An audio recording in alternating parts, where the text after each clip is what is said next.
odd people in a given level.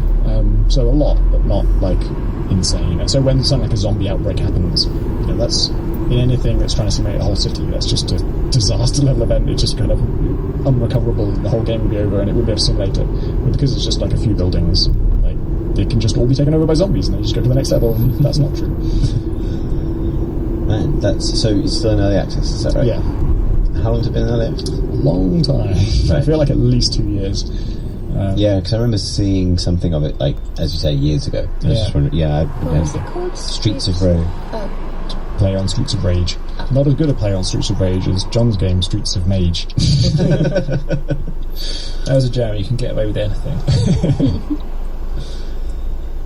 Shall we do some questions? Yes. Okay.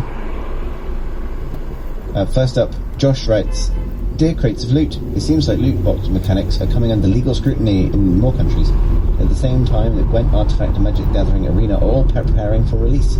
This could end up being very unfortunate timing for those games, and I'd love to hear your thoughts on how they will adapt if trading card games are forced to abandon the booster pack model. Thanks, Josh. I also wanted to take this moment to debut a new Crate and Crowbar feature, which is where I read the emails directly from our inbox, and because of Google attempting to be helpful, it just provides the answer underneath in the form of 3 different clickable buttons that would just reply to this and save us all of the trouble that we've been going to for all this time. So in this case, the answer is, I agree with you, sounds like a good idea, very interesting. Is that all 3 of their responses? Yeah, I thought I'd form the full answer out of whatever Google tells me to say. So that's that. But if we were to answer with our human mouths and brains, what would we say? It's kind of tough, because I could totally see the argument for card packs and loot boxes being exactly the same. They will have a random selection of stuff inside. I think most of them now will guarantee a certain rarity level, which the old card packs used to do.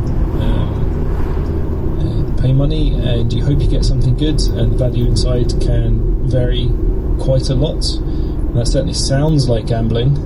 You seem to remember loot boxes, do they have to declare the odds now in certain countries? I think this seems like a lot of that regulation, and I'm not an expert, stems from concerns over gambling in a more broad sense as well. So when items are granted sort of arbitrary value based on their rarity from a loot box system, they can then be bet with and treated as sort of currency, basically, which is sort of one of the root issues. It's one of the big issues with, for example, Counter-Strike system.